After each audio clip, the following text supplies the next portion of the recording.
Biggest South Asian media group, Y Media. Y Media Group, established in 2001, is a media company with a 360-degree approach in reaching our audience over 5 platforms: television, radio, newspaper, online news portal, and mobile app. Y Media has newspaper, midweek, radio, South Asian pop. Hi, I'm Amitabh Bachchan and you're listening to South Asian Pulse. Hi, this is Amir Khan and you're listening to South Asian Pulse. अब हर दिन सुने GTA का number 1 radio station FM 91.9 All English 24/7 television network and Y Media Plus.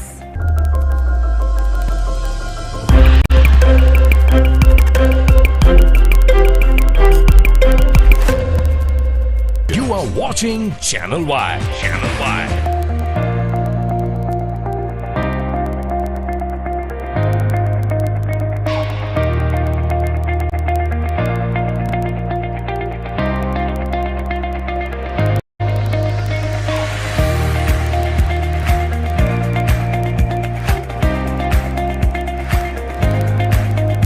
Prime Minister, welcome. It's a pleasure to be here. It's a pleasure to be back.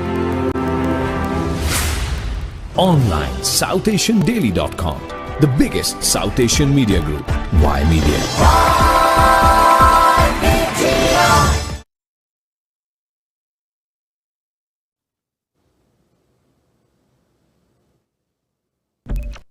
Hello everyone, my name is Yudhyu Jaswal. I'm the group editor at Y Media. On behalf of Y Media, I'd like to welcome you to Y Media Political Sensex.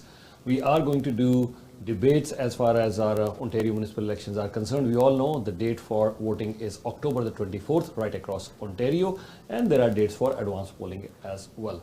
And today we have invited the candidates. Before I head to the discussion, I will tell you that yes, these debates will be broadcasted on Channel Y, Rogers 857, Bell 828, TELUS 2418, Ignite 707, and of course on all the different boxes as well, and also on Y Plus.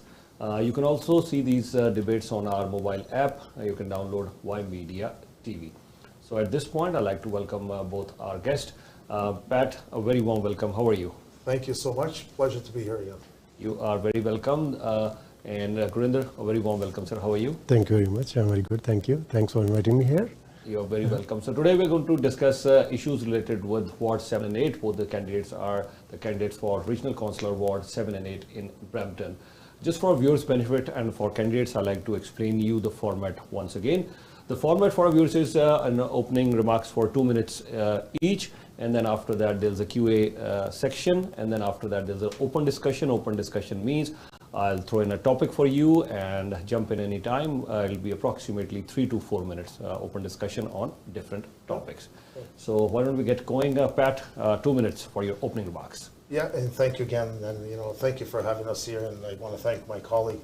It's kind of surprising when you have all these candidates running, and only one person shows up. And it happened also today in the Brampton Board of Trades.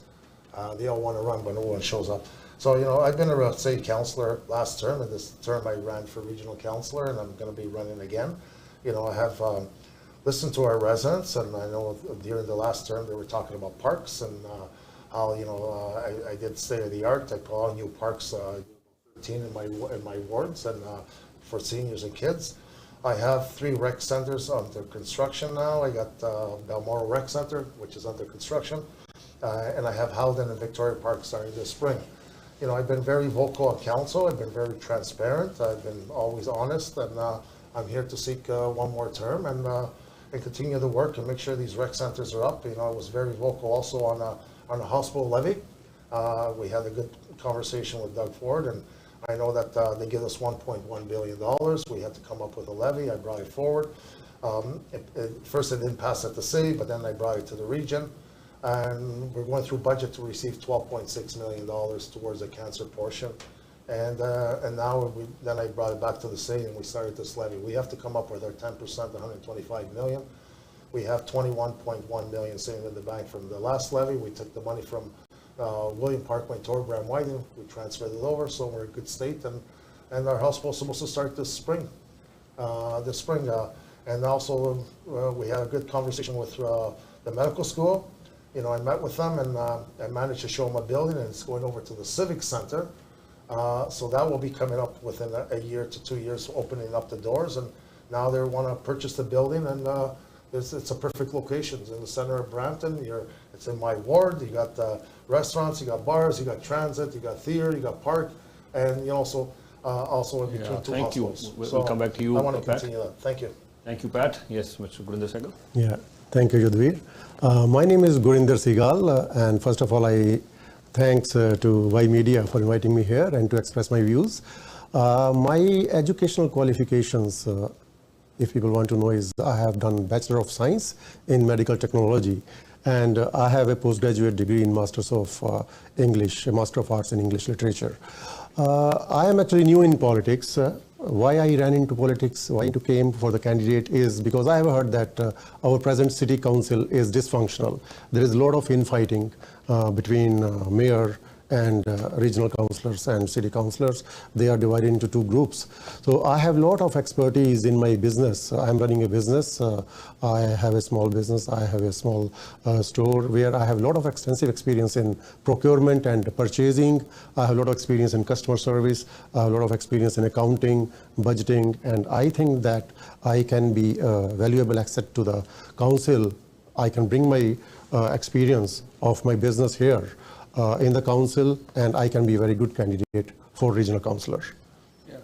This is one thing that I've been consistently hearing, that yes, there has been a lot of discussion that as you just, Gurinder Sehgal has mentioned, that council has been dysfunctional.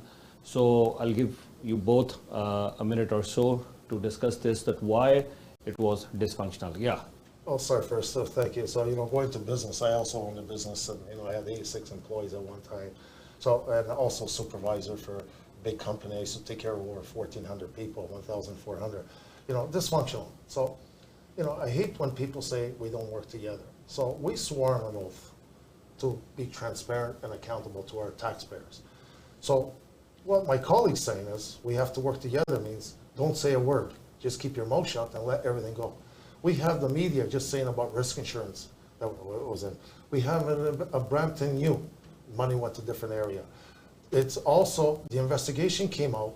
We have all the report there, but what they did is they stopped it. Why would they stop an investigation after you pay something and they stopped it? I just didn't want to know the truth where all this money went. So if I'm going to sit there and keep my mouth shut and just get a paycheck like some other councillors, then, I don't need this job. I could go anywhere else and work. I'm here because the taxpayers put me there. I swore on an oath, be accountable, be transparent, and it's the right thing to do. When they talk about two gangs or two groups, this is not about gangs and groups. You get some of the councillors are there to do the right thing, and some of the councillors are just there for a paycheck. So, and they're followers. I've always stand, when it comes to taxpayers, we have to respect the taxpayers. And when I see something wrong, I'm going to be vocal, and I'm going to continue doing that. Your take on this one? Yeah, I will say that there should not be so much infighting in council, because let us take the example of a household. If there is a husband and wife, and if they don't agree, if they are fighting amongst each other, who suffers? Children suffers. So same way in council, it's the same thing, that if councillors, regional councillors and mayors are infighting, who suffers? Brampton residents will suffer. So we have to be harmonious. There should be harmonious relationships so that Brampton residents don't get suffered. So they should get all the facilities for what they are paying their property taxes and other taxes. I want to jump in there. This is not like husband and wife. Husband and wife, when they would get along, they have a divorce. Our residents will suffer if you keep your mouth shut, because where's that money going to go? It's coming out of the resident's pocket. So this is not like husband and wife. You work out things, you give and you take and stuff. When the money is gone, and it goes to Brampton U, and it goes to risk insurance. This is people's money. So they're still suffering. So sitting there with my mouth closed and some other my colleagues who were very strong, that's when they suffer. When you don't go there and tell the truth and fight for the taxpayers. So that's why I'm going to continue doing, and that's what I did. If I see something wrong, money's missing, people have to be accountable. You cannot go in a store, take something, and not be charged. These people here have to be accountable. Yes, but we have seen that in the council, one time one group, the whole group of 4 or 5 councillors will not attend the meeting, and another time another group will not attend the meetings. So all the agendas of the council, they were on hold for so many months. So we don't want that to be in future. So. Yeah. And you're absolutely right. If you look at my record or thing, that week when Mayor Brown, those 4 meetings he called them 24 hours before. Our schedule and our calendars are there a year ahead. Now, you got someone, that 2 weeks we had nothing. One councillor's daughter got married and went to PI. The other one took his holidays. The other guy's at the cottage on an island. And Mayor Brown calls these special council meetings the night before for the next day. You know, how do you expect people just to say, yes, I'm going to show up? So those were just planned. You go down, we had the audit committee last week, which the Brampton knew, or the investigation report was on the agenda. They never showed up. They called a special council meeting for the audit. Councillor Medeiros was the chair. They never showed up. Those are the meetings that are important to see the residents what the truth is. But when you call a meeting the night before, and now you go look at the past month, Mayor Brown canceled all the council meetings, but he calls his own special council meeting for the agendas just for himself. We got funding from the federal in February for helping the small business. It took it off the agenda. We had the audit committee, the forensic audit for the investigation. It was not on the committee because when the mayor or 6 members of council could call a council meeting or cancel, but the mayor under the Municipal Act has the authority to cancel any meetings and call a meeting. So that's not right. That's not being transparent to the residents. Our taxpayers have to know what went on. And at the end, I'm hoping this report is going to come out. I heard already some stuff, a big articles coming this weekend, and in the papers, the risk insurance money that's been gone for use for other stuff, it's already on the media. And I think the real investigation report is going to be out. And people who would judge for themselves what we did. We paid $100,000 for this. When you pay for someone to do a roof or to do something, you don't pay and then say, don't bother. If we paid for it, where is this report? Why didn't they come forward? So we paid for it and then say, no, don't bring it forward. What is the reason to stop it? That's what residents need. Why did we stop this? And I said way before, if it's wrong, hey, I don't mind us paying it out of my pocket if that's the case. But they didn't want it because names were there, emails were there. They found a lot of stuff, contracts given out, not finished and paid, the hiring practice, the way it was done, emails from councillors bullying staff to how to change their reports. And then you're going to sit there and say, well, we have to work together. Well, who suffers in that case? Are not the kids, all the residents of Brampton. All right. So one last point, and then we quickly got to move to our next topic. So if you get elected as regional councillor, Gurinder and Pat, the question is same for both of you. What will you make sure, how will you make sure that the reports come out? Because yes, if there is any audit report, any investigation report, people need to know the truth. There should be full transparency. And whenever I talk with anyone on the council, all 11 members who were there at the council in Brampton, all 11 would say, we want transparency. But this is our topic today. Where is the integrity? Where is the transparency? So my question to both of you, please take just 30 seconds or each. Just 30. You want to jump in first? Okay, no problem. Just 30 seconds. How would you make sure that the reports come out? Public deserves to know the truth. They want to know where are these audit reports? Where are these audit reports? So at the end, you need 6 people to vote. If you look in the past, we did have 6 people to start this investigation because we seen all this stuff going on when me and Councillor Medeiros were deputy mayor. We started it. Then when it came, what happens is Charmaine Williams went to the province, so we were short 1 person. Then what ended up happening, 1 councillor did not show up, and they took advantage with the votes. Look at the past council, who supported the report, who didn't. We only have 1 vote there. And I know my colleague here likes to change things, and so do I, be transparent and all. I'm sure he will be transparent if he gets elected. But at the end of the day, we only have 1 vote. So you got to look at the councillors who said, no, we don't want the report. You don't pay for something and stop it. So there's no guarantee that we can get reports out there unless everyone works together and be transparent. And you're right. Everyone says they're transparent and accountability. We swore on an oath, but then when you look at it, they don't do what we swore on and what they say. I've always been accountable and transparent. I've always voted for the right thing. Okay, brilliant. When I am regional councillor, so I will make sure that the integrity commissioner or the auditors, they are not the friends of the mayors or regional councillors or councillors. So they will be third party. They will not be knowing to anybody. So how they will be selected is we will take out a public notice, publish in the newspaper that we are looking for auditors and integrity commissioners, and we will select out of that depending on whether they are known to them or not. And then there will be a deadline. We have to give them that, okay, we will tell them that what you have to investigate, you have to see all the books of the accounting, all the books of the past contracts. So there should be a deadline that till what date it should be finalized. And nobody should have authority, even mayor or councillor or regional councillor from the council, to stop that investigation going on. So they should not be able to tell to integrity commissioner that, no, we don't want this report, there is something else going on. The integrity commissioner or auditors, they and their staff, they will work independently without the influence of all these responsible positions in the council. Yeah, so I just want to jump on there just to make it clear, and I appreciate my colleague what he's saying. He is absolutely right. But the integrity commissioner has no jurisdiction on going on audit, on finance. Under the Municipal Act, they only follow complaints that's filed to us from residents. That's under the Municipal Act.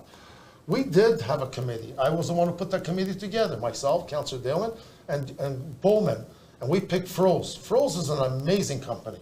They're very straight, they're very honest, and what happened is, when the report came, they stopped it. So we went through that process. And again, you need 6 people. You do not go there yourself and say, this is what I'm gonna do. If your colleagues don't support it, it's not gonna happen.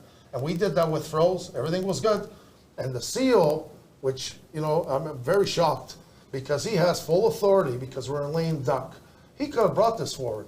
Our direction to him through the committee and myself as a chair, I told him the report comes on September 12th. No one should see the report until it comes to council. He took it upon himself with Mayor Brown and brought it to council, and they took advantage and they stopped the report. So, you know, what can we do? But there was 4 councillors, they wanted it. The other 5 didn't want it because all their names were on those reports, the way they got hired, the way the stuff has been hired at City Hall, you know, the way Brampton U was done, the way risk insurance, our money went to fight other cases, which is our taxpayers' money. So these are, how can you be transparent when at the end you don't speak and the other councillors don't vote for it? So at the end we need, you're right, we need good councillors. They have to look at the past record and say, where were you? Why didn't you support the investigation? We paid for it. Why did you stop it? All these questions go to them. Honestly, I had no issue, you know, to come forward and bring it forward because my name's not on anything. I didn't touch taxpayers' money. I was always vocal. When I see it, it's my job to speak up for the residents. All right. So now I'll give you a minute each. We want to hear your vision for the city of Brampton. So, Gurinder, I'll start with you. What is your vision for the city of Brampton? Go ahead. Yeah, thank you for the question, Yudhvir. My vision of Brampton is that if I go out from my house while driving, I don't see any road rage incidents. I don't want to meet with an accident. I don't want to see any crime on the way. When my children goes on Brampton Transit, I don't want them to wait for 30, 40 minutes just to get the bus. So my vision is that if my wife is going anywhere, I don't want her to see assaulted anywhere on the way. And if I'm going to anywhere in the morning walk or evening walk, I don't want to be hit by a motorist who is on drugs or who is on alcohol. I will tell you that even when I go to the bank machine to deposit our cash, what we get in our business, we are scared sometimes. The crime has increased so much. The vision of Brampton, what I need is there should be all infrastructure here. There should be university here. There should be a hospital here. There should be good system, bus system, LRT system. So this is my vision. This is my vision that persons don't have to do two jobs or part-time businesses to earn the money. They should be able to, whatever they get, to pay their bills. They don't have to worry about how to pay property taxes. They don't have to worry about their family So this is what the vision I need for the Brampton, and that's what I will look for. Thank you. A minute for you, Pat. Yeah, so my vision for Brampton. I started with my vision like 8 years ago, but this last 4 years I've been a little bit more vocal, I guess, more with the experience I had as a city councillor. You know, I was the one who put the levy for a hospital, and some of the councillors didn't support it. I know Mayor Brown didn't vote for it, and one councillor voted against it. So the hospital is starting this spring. We have the beds for the full emergency was supposed to be opened by 2024, and the cancer portion by 2025. You know, I pushed the levy, it went through, and I received also brought to the region, and we also received $12.6 million, which is going through the budget now after this election for the cancer portion. You know, so I was very vocal. Going back to the university, you know, the university, you know, when I had that meeting with Doug Ford, he was saying, I asked him if you're just doing this for political gain or you're actually going to have it. We had the meeting that night with Dr. Lashman, and there was also Councillor Williams there at the time as a councillor. And I was told that they're looking for a building, but they can't find it. And I said, well, I can get you a building tomorrow morning if you really want to start. So we set up a meeting the following week on a Tuesday, and I brought them to the Civic Center, right at Brampton City Center. That building's mostly all empty. 80% is empty, ready to go. When they seen it, they were shocked. They says, why were we not showing this building? So now they're coming there. They're starting next year. They want to purchase the building for an amount of money, but we're working on the library portion because where the old police station is, I like to have a library there for Ward 7 8. They want their own library. So there's restaurants there. There's bars there. There's lots of parking. There's transit there in between two hospitals. And I was the one who actually pushed it to come over there. So I want to see that vision go. And the other thing is we got the BLRT coming along Queen Street. We got a lot of development coming there, and because of this is coming. So I think the next 4 years, the city of Brampton is going to see a completely different change.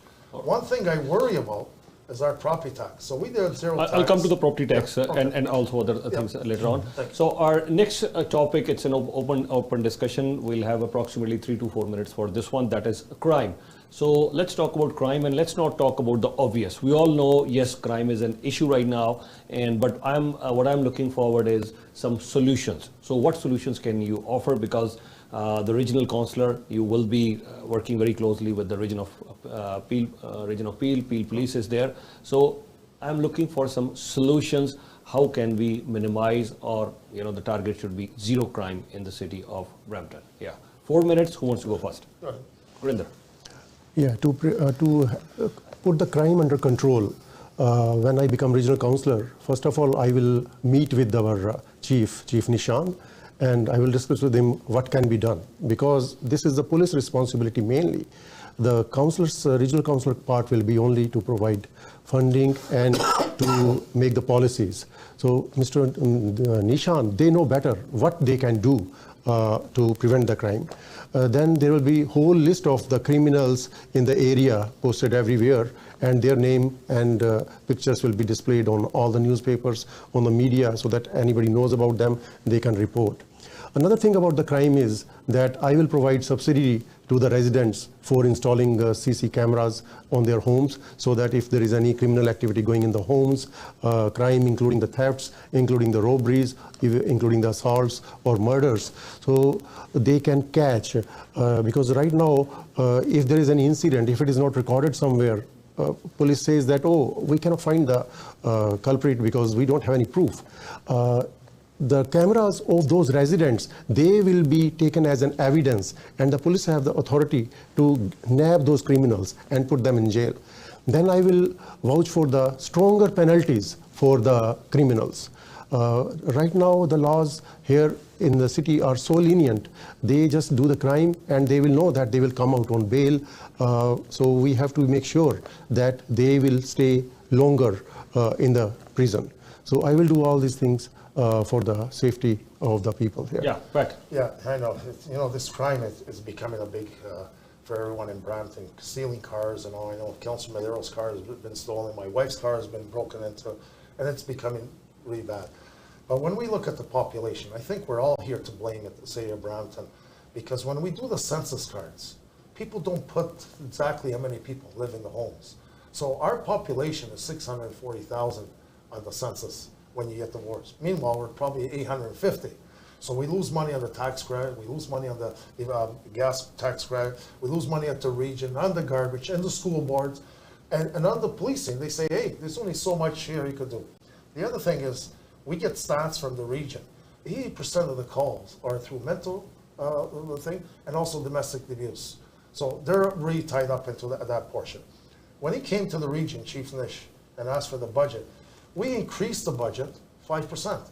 We give him $480 million because he wanted that 5 increase. There's some talks that we were gonna, downsize the police and cut their budget. It's all a bunch of lies. We increased it 5%. What they asked, we give to them. I said this in 2014. Most of my family's all in the law and police, and I got a cousin, my daughter as well, the other one. The problem is, it's not only us, it's the courts. And I said it back then.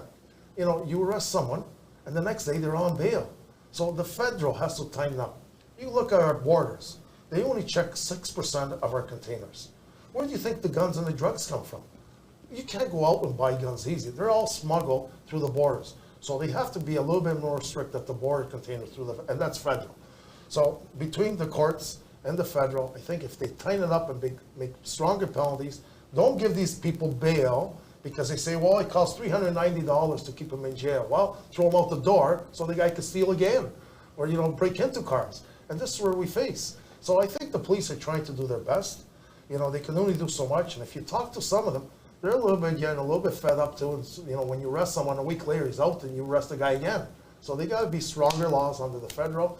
Say no more bail, you have to pay. All right. Thank you so much. We quickly move on to our next topic, which is a hospital in Brampton.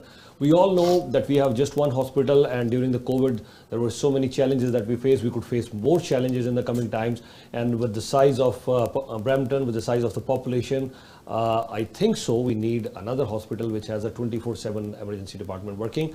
But are we able to advocate that with the government? I know it's mainly a provincial jurisdiction and of course supported by federal, but at the municipal level, what are we doing? Did we ever raise this issue? Are we talking to our provincial counterparts? That's the question. So if you get elected as regional councillor, would you advocate for another hospital, or you are convinced that we have one hospital which is fine? Yeah. Well, I'll jump on that one. Sure.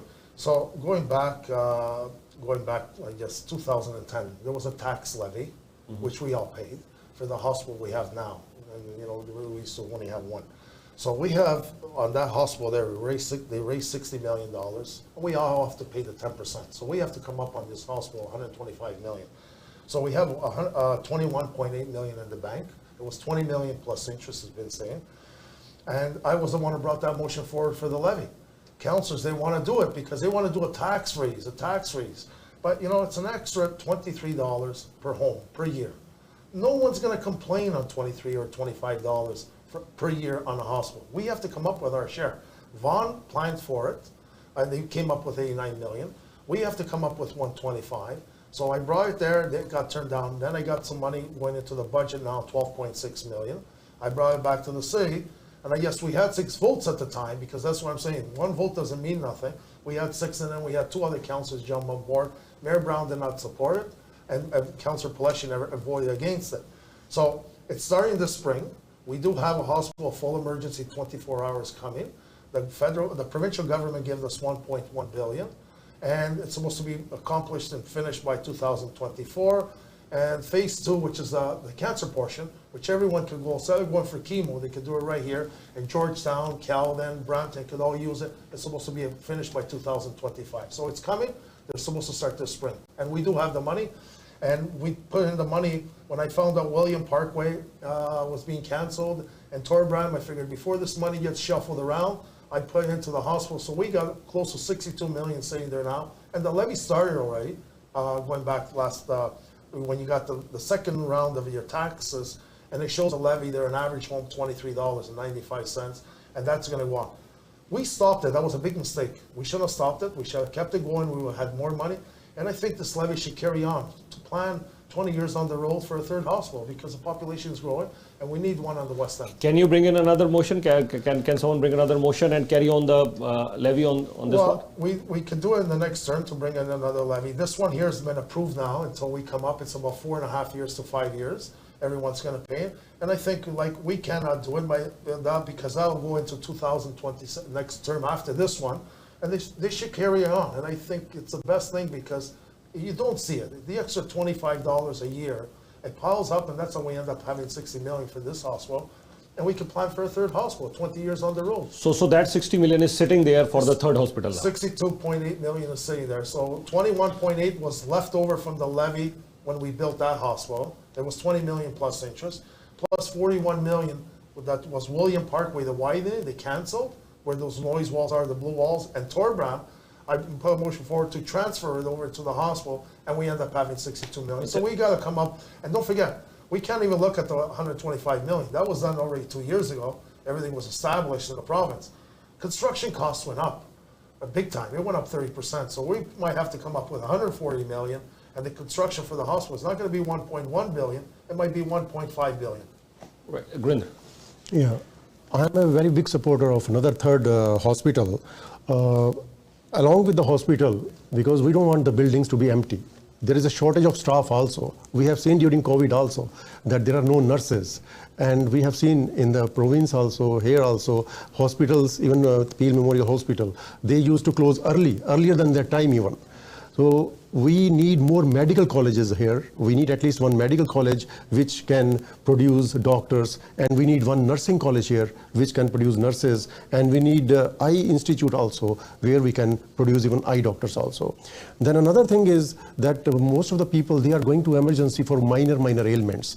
So we can reduce the workload of the emergency staff by opening some urgent care centers. Although there are urgent care centers in different parts of the city, but we can make them 24 hours, just like an emergency. Because these urgent care centers, they are closing sometimes at 6, some of them at 8. So they have very low timings. We want to increase that timings so that people, instead of going to the emergency, they go to the urgent care centers to get their treatment. I just wanted to add on, Kelly, in a way he is right. We did have a big nursing and doctor shortage. And that's not only here, it's worldwide. I know my brother-in-law's a doctor, my nephew's a doctor, and it's happening everywhere. But we cannot think this way, saying because we're shortage of nurses, we're not going to plan for a hospital. A hospital doesn't get built like a house in 3 months and you move in. Hospital, you're looking at 4 or 5 years.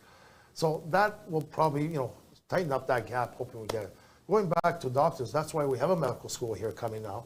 And part of the medical school is also part of nursing, which we need more. And I do agree, but we can't look at that because we're short, we're not going to build a hospital. So we got to plan ahead and hoping that people take these nursing courses and more doctors come in.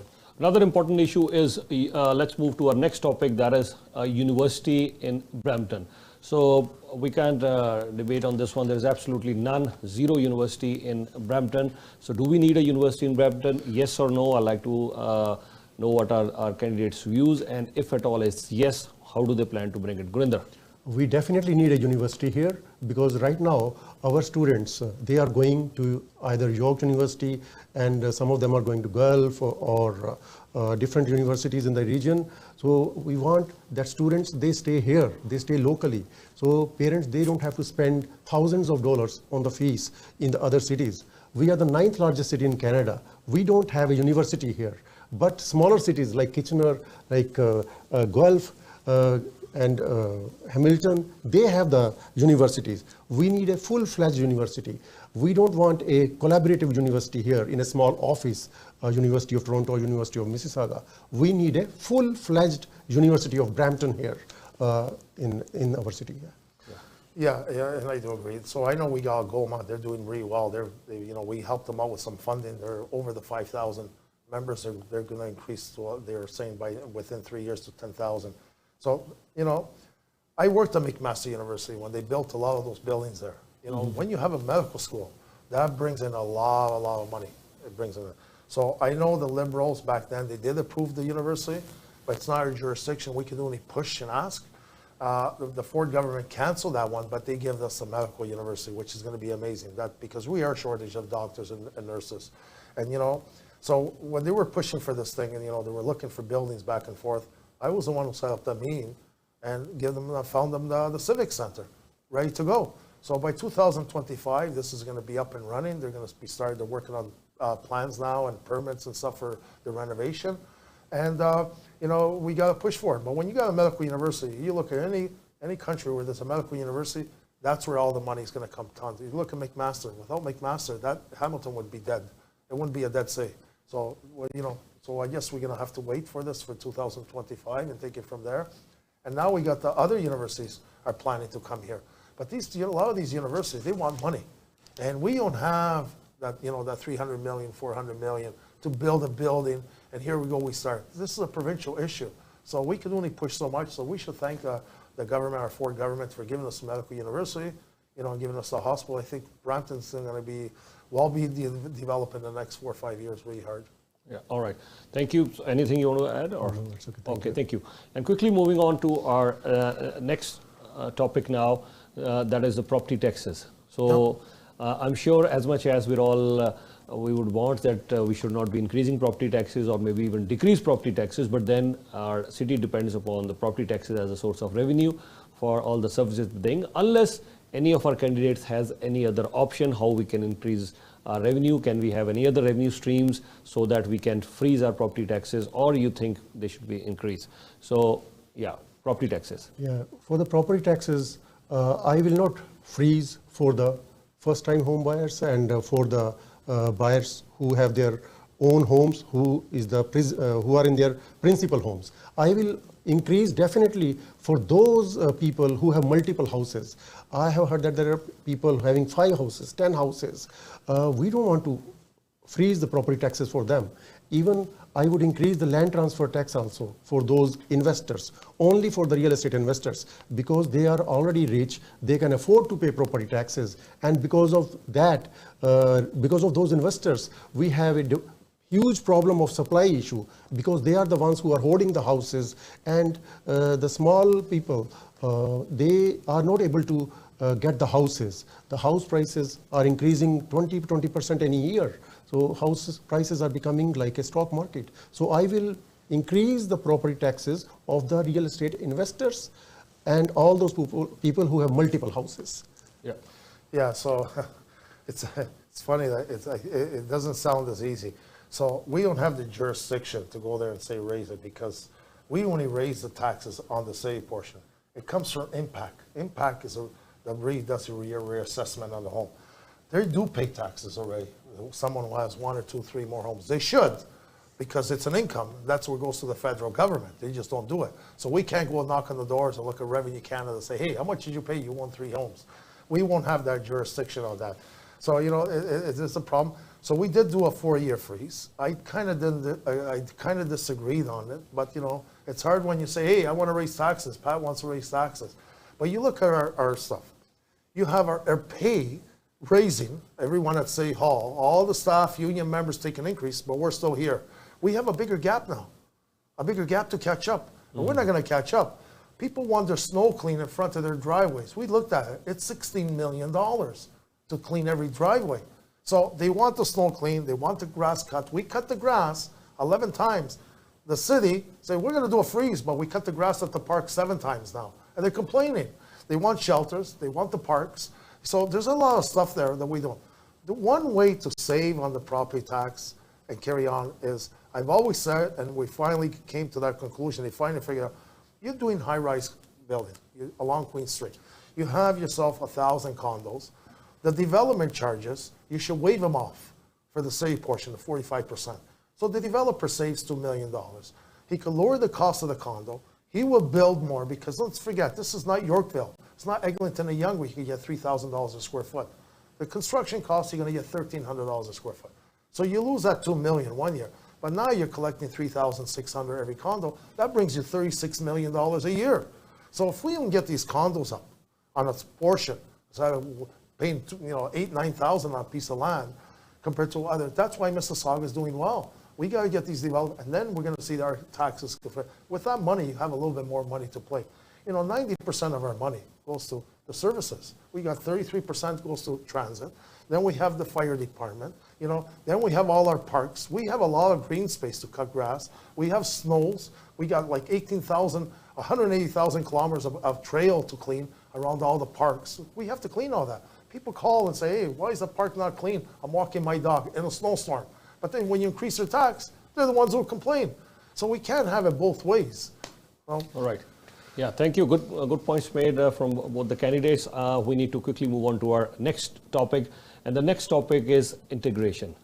One of the reasons that we brought in this topic, integration, is that yes, we've seen populist comments being made across the globe, divisive politics being played across the globe, and also because Brampton is a very diverse city, we want people to come together, we want people to stay united and focus on the common denominators, which is infrastructure, healthcare, education, transit, environment. So these are the common denominators that we want to discuss. But what we are saying is we do not want to see any of our elected officials focusing on identity politics. So how do you bring people together? How do you integrate people? That is something I want to listen. Well, I'm going to answer that, but then I'm going to ask you the question. What made you think that we're doing that, first of all, unless you see it, all right. But you're absolutely right. I'm an immigrant myself. I came here at the age of 7 years old. My parents moved back when I was 15. We should not use culture or religion. And I've seen it here at City Hall. Flag raising here, flag raising there, naming this park after this religion. People want food on their table. They want their parks clean. We're in city building. They want their snow clean. They want nice schools. That's what we should be focusing on. But it looks like this culture, this last term, because this never happened last term, this last 2 years, it looks like they're putting religion against religion. And you should never do that. You should treat everyone equal, regardless of their color, their gender, or their religion. And they're playing politics. And I notice a lot of the communities telling me, why did we do? And they're dividing the community. When you divide, that's how wars start. And that's not right. We got to keep all the community together. You have to treat everyone equal. I go to the temples, I go to the Muslims, I go to the Italian. Everyone on the road pays taxes. Everyone goes to work. And wherever they want to pray, they have the right. I'm Catholic. I go to church on Sundays. But to divide them, it's been really bad what's happening now, lately. And this is the politics they're playing, and it's not right. But what would you do to stop that? Well, to stop it, like if you go out there and start saying something, they're gonna accuse you of things. So me, I treat everyone equal on my share. Like what the mayor does or another councillor does, what can you do? You have to start calling these people out, and then you get that culture against you, saying, "Oh, you don't like me." So it puts you in a situation very delicate. If someone goes around and talking about the Italians, so you're gonna get the Italian community against you. So my job is to treat everyone equal. I know that I got the mosque there on Torbrand. They had this issue with lights and the permits. I went there and I worked really hard for them. I don't look at who they are. I look at everyone equal, and everyone has equal rights. That's my job. What other councillors do, I can't control. Rinder. See, there are more than 200 races in Brampton, and there are so many people speaking different languages. So what we have to do is to prevent all these things. I agree with him that we should not be allocating the funds to a particular religion, or we will not be naming the parks on the basis of religion of a particular community or a particular country or a city. What we can do is, when we are giving the funding to all these organizations for the cultural programs and arts and culture, we don't give just for one community. We give to those organizations who will work. They can do their own language, but we should give when they are celebrating all those programs as a whole, as a Canadian. Like example is Canada Day. Canada Day is universal for all. It is not for one community or for one religion.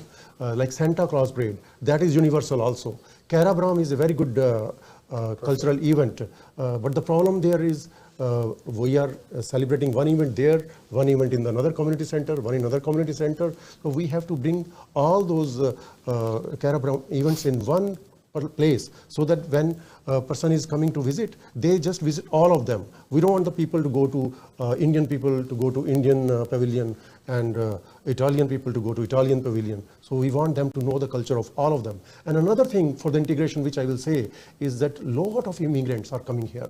Lot of international students are coming here. We see plaza fights here with swords, just like we fight back home. I'm from Punjab. So people fight in Punjab like that. To avoid those types of conflicts, we should give them the training of integration here. We should tell them about the law of Canada, law of cities, that what you are supposed to be there. They should know before coming here that they can be charged if they are doing these types of crime. When people come from there is no integration here. We don't teach them that how you have to act here, how you have to keep the city clean. They just come here, throw the napkin out of their pocket and throw it on the street. So all these small things we have to tell them during the immigration process. So I will be dealing with the federal process also, federal immigration officials also, to give them all this training before they come here. All right, I just wanted to add on that, and he's right, you know. It's the federal government lets these international students out, and we have all these consultant people do immigration, doing paper, making money. But they don't give us the funding to help these people. So it's the same thing. Going back to that, when we talk about naming parks and roads, you know, when we change a park and a road, it costs millions of dollars. You have to change Google Earth. We have to call the police board, the ambulance, the fire truck. You got taxis, the business address, the signs.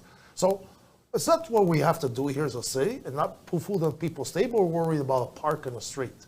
That, you know, I think it's got way out of control the last couple of years. And these are the people that say, oh, I want the park after me, I want this. But as soon as don't you know it costs that much? They don't want to pay for it, but then your taxes, keep it low. So all this money wasted. It's, you know, we got to worry about city building. All right, we've now reached the last topic for our discussion today, and the topic is youth and seniors. Any specific programs that you would that you mentioned for youth and seniors? That's our last topic. Yeah, Kurinder, anything for youth and seniors? For youth, I will say that we will have centers of mental addictions and drug addictions, because a lot of youth, especially of our community, they are taking drugs, they are on cannabis use. And another thing I will do is I will open more events for them, and I will open more courses for them so that they can learn in the sports field or in the music field, so that they keep busy. They are not just roaming on the streets here and then there. Another issue of the youth is loneliness, because here the weather is also like that. In the summer they are outside, but in the winter in the homes they are just by themselves, they are just playing computer games and all. So this lead to loneliness, and then they learn bad things about everything on these games and computer and social media. So for that purpose, in the community centers, the event should be like that, that we promote them. All these things we will do. And for the seniors, loneliness is again that issue. And for seniors, there is a snow removal also an issue. I will subsidize the seniors for snow clearing also, if I become regional councillor. So they should be able to clear their driveway. There should be even outside parties be involved, so that the subsidy can be given to them and they get their service done. Yeah, okay, so I'll jump into it. So for the seniors, you know, I've been sitting on the seniors committee for the last 2 terms, and you know, I have a big heart for the seniors and people with accessibility. You know, I really work hard for them. So I was the one who raised it to $200 last term for the snow program, and now I raised it to $300 this past term. So they get $300 to help out with their snow. To clean every driveway, it's just impossible. We have too many. It's not like, you know, and then they're not going to clean your driveway. Toronto, they do have that program. They come after 2 or 3 days, city workers, they do a little path for you to get out, maybe put the garbage. So that's way too much money to do that. But so we're giving them the $300. You know, they apply for it, we give it to them. We had over, like, I think there was over $1 million given out last year to the snow program, to the youth, you know. That's why I'm pushing so hard for these rec centers. I got Balmoral under construction, I got Halden coming up this spring, the design's ready to go, they already knocked it down. Victoria Park, they knocked it down, because you gotta get these youth to play somewhere. And you know, if you get them into the sports, it keeps them away from a lot of that stuff there. The other thing is, I have a program, a breakfast program I've been running for the last 7 years at Knightsbridge. You know, there's about 170 kids that come there hungry, and they're between 7 to 12 years old. And we, a lot of time, we have these volunteers, they talk to them and all. And most of these things are all donated through developers, and it cost me about $6,000 to $7,000 out of my pocket between plates and forks and stuff. But you know, and we have volunteers cooking for them in the morning. The other thing is the seniors. You know, if you talk to any senior group, like Red Willow, Valley Creek, Calderstone, they go on trips. I pay out of my pocket for their buses. You know, they go on a trip at Center Island, I pay for it, and they got 2 buses. Then I pay. You know, they go to Scarborough Bluffs, and I pay for it. So I pay for all of my own pocket, not to say. Then we have, like, when they do these events, we have a program for the seniors. Like, when they do for the tents and tables, so long as they give us a chart where they spent the money, we give them up to $1,000 out of the city. And then also us as councillors, we could give up to $500 twice a year. So that's another $1,000 to the seniors to keep them active. Last term, they came to me, they were paying $8,000, $9,000 for rent for these communities. I was the one who brought it to the city, give them free facilities. So they got free facilities, seniors, Monday to Friday, besides June and August, right? July and August, because our students use it, because they don't mind being outside in the parks. They go there, they don't pay rent. They could go there anytime, play cards, and I see them playing checkers, wherever they do. It's all free for the seniors. And before, they were paying rent. I got it all free for the seniors. We just opened up Riverstone now, and there's 2 rooms downstairs, and they're all fighting for it. I had to work out a schedule. Okay, you got it Monday, you got it Tuesday, and we rotate. So, rotate. We got the women to keep them all happy. So Abernese are now open because we were using that also for the COVID testing and stuff. So they're over there, and they enjoy it. But they were all paying rent. I got it all free for them. All right. Thank you so much for both of you for joining us on the debates. And at this point, I'll give 1 minute to each of you. And Pat, will start with you for your closing remarks. Yeah, sure. Thank you. It was a pleasure being here. Like these debates are always about, know what the answers are. And I want to thank my colleague. It's just frustrating when you get a guy like Rupert Dillon and Michael Dance and these other guys, they put the names forward, but they don't show up, And, that's why I give credit to my colleague here, at the end. So I still want to run for 1 more term. And I got some, like I said, I got to make sure this hospital gets built because I was the one who brought the motion for the levy. The university, I was the one who pushed it there to come to the Civic Center. It looks like it's all done deal. And then I got these rec centers, If you look in my area, especially Ward 8, because Ward 7 is not too bad, the parks, I kind of transformed that, the whole thing. You go to every park, it's all brand new swings, rubber mats, the new tables for the seniors, with gazebos. They are out there playing. I drive by there, it's always full. They're all happy. I got a couple more. I got Dominiker Park to do. I got a splash pad to do in Ponte Hill. And I got a couple of other splash pads. I got to think which one's more busy. But I transform them all into new parks for seniors. Yeah, thank you. With wheelchairs and seniors. Thank you so much, Pat. Yeah. Okay. First of all, I would like to thank you for expressing my views here. And I would like to request to the viewers that on the election day or even in advance voting, you vote for me. My name is Gurinder Sehgal. I can do actually wonders according to my experience. I can do better than Pat Fortini. Another thing is that we are 7 opponents, but only 2 came here. As Pat said, that other persons, they don't even have the courage to come to the public. Okay, so what they will do when they win. So I will suggest you vote either me or Pat now. Okay. Another thing is that one of our Punjabi community person, I'm also from Punjab, he did not even come here, but he's a very influential person. And a lot of court cases are going against him. He is immigration consultant. No, let's not go there. Yes, so I will not say his name, but be a wise voter. Search about the person. No, don't think that. No, I think if you could restrict to yourself, because none of these allegations have been proven in court of law. Yeah. Let's not go that route. So don't go by the signs outside the houses. Just vote for the person of your choice. All right. Thank you so much. Thank you so much for your time, Pat Fortini. He's the candidate for Regional Councillor Ward number 7 and 8. Gurinder Sehgal is also the candidate for Regional Councillor Ward number 7 and 8. And yes, we did invite all the candidates, but yes, only 2 showed up, Pat Fortini and Gurinder Sehgal. So we thank you very much for your time. Wish we had all the candidates. It was, we would have more discussion on all these issues. Thank you so much once again. Hope you enjoyed today's discussion. That's all for today. Keep watching Channel Y. Stay tuned with Y Media. Thank you. Hi, this is Priyanka Chopra and you're watching Channel Y. The biggest South Asian media group, Y Media. Y Media Group, established in 2001, is a media company with a 360-degree approach in reaching our audience over 5 platforms: television, radio, newspaper, online news portal, and mobile app. Y Media has newspaper, midweek, radio, South Asian Pulse. Hi, I'm Amitabh Bachchan, and you're listening to South Asian Pulse. Hi, this is Amir Khan, and you're listening to South Asian Pulse. अब हर दिन सुने GTA